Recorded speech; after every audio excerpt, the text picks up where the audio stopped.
விஜய் ஒரு cinema model, பாஜக ஒரு மதவாத மாடல், அதிமுக ஒரு அடிமை மாடல், சீமான் ஒரு பிரிவினை மாடல். இந்த எல்லா மாடல்களும் ஒன்று சேர்ந்தா கூட திராவிட மாடலை ஒன்றுமே பண்ண முடியாதுன்னு நடிகர் பிரகாஷ் ராஜ் அவர்கள் பரப்புரையில் பேசியிருக்காரு. ஆனால் இவர் யாருன்னு பார்த்தீங்கன்னா, முன்னாள் IAS IPS அதிகாரியோ அல்லது ஆர்மி மேனோ விவசாயியோ கிடையாது. இவரும் ஒரு சினிமாக்காரர் தான். சினிமாவை தாண்டி இவருக்குன்னு ஒரு அடையாளமே கிடையாது. மக்களுக்காக எந்த பணியுமே இவர் செஞ்சது கிடையாது. ஆனால் தளபதி விஜய் அவர்கள் 30 வருஷமா மக்கள் இயக்கம் என்ற பேரில் மக்களுக்கு நல்லது பண்ணியிருக்காரு. பேரிடர் காலங்களில் கோடி கோடியாக தன்னோட உழைச்ச பணத்தை மக்களுக்கு கொடுத்துருக்காரு. தன்னோட சொந்த காசை போட்டு கட்சி ஆரம்பித்து இன்னைக்கு மக்களை சந்திக்கிறாரு. ஒரு பக்கம் விஜய், இன்னொரு பக்கம் எடப்பாடி அவர்கள் 50 வருஷமா அரசியலில் இருக்காரு. அவர் இப்பொழுது முதல்வராக நிற்க போறாரு. அவருக்கு அந்த தகுதி இருக்கு. அவர் விவசாய பேக்ரவுண்ட் கொண்டவர்.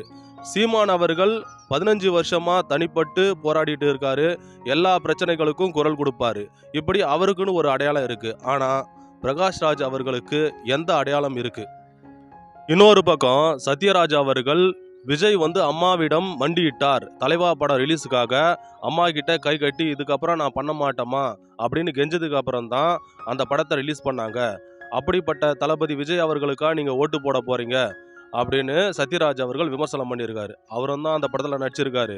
இவங்க 2 பேரையுமே ஓவர்டேக் பண்ற மாதிரி சரத்குமார் அவர்கள் நடிகர் விஜய் ஒரு தலைவனே கிடையாதுன்னு சொல்லியிருக்காரு. மக்களே நல்லா யோசிச்சு பாருங்க. விஜயை எதிர்க்கிறவங்கலாம் யாரு? விஜய் யாரு? விஜயை எதிர்க்கிறவங்க மக்களுக்காக என்னென்னலாம் பண்ணியிருக்காங்கன்னு கொஞ்சம் யோசிச்சு பாருங்க. விஜய் என்ன பண்ணியிருக்காரு, என்ன பண்ண போறாரு அப்படின்னு கொஞ்சம் யோசிச்சு பாருங்க. புதுசா எந்த தொழிலையும் வரவங்களுக்கு நிறைய எதிர்ப்புகள் இருக்கும். அதில் அரசியல் சொல்லவே வேணாம். அதில் தான் அதிகமான எதிர்ப்புகள் கொட்டி கிடக்குது. அதெல்லாம் தாண்டி ஒருத்தன் ஜெயிக்கிறானா அது மிகப்பெரிய விஷயம்தான். அவன் தான் வீரன், அவன் தான் மாவீரன். நீங்க திமுகவுக்கு ஓட்டு போடுங்க, இல்ல அதிமுகவுக்கு ஓட்டு போடுங்க, விஜய் கட்சிக்கோ நாம் தமிழர் கட்சிக்கோ யாருக்கு வேணாலும் ஓட்டு போடுங்க. அது உங்களோட உரிமை. நல்லா யோசிச்சு உங்களோட வாக்கை செலுத்துங்க. ஆனா மற்றவங்க சொல்ற அவதூறுனாலையும் பழியினாலையும் விமர்சனத்தினாலையும் எந்த ஒரு முடிவும் எடுக்காதீங்க. உங்கள் வாக்கு உங்கள் உரிமை.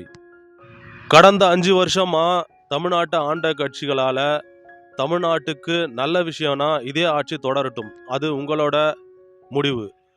இல்லை இன்னும் மாற்றங்கள் வேணும் அப்படின்னு நினச்சிங்கன்னா புதிய கட்சிகளுக்கோ அல்லது உங்களுக்கு விருப்பமான கட்சிகளுக்கோ நீங்கள் வாக்கு செலுத்தலாம். இப்போ நான் உங்களுக்கு அரசியல் ரீதியாக 4 ஆப்ஷன் கொடுக்குறேன். அதில் ஒன்று நீங்கள் தேர்ந்தெடுக்கலாம். Option A Dravida model, option B சிங்கத்தமிழன் எடப்பாடி மாடல், ஆப்ஷன் சி தங்கத்தமிழன் Thalapathy Vijay model, option D செந்தமிழன் சீமான் மாடல். இதில் உங்களோட ஃபேவரட் யாருன்னு கமெண்ட்ல சொல்லுங்க. இந்த வீடியோ உங்களுக்கு பிடிச்சிருந்ததுன்னா லைக் பண்ணுங்க. நன்றி.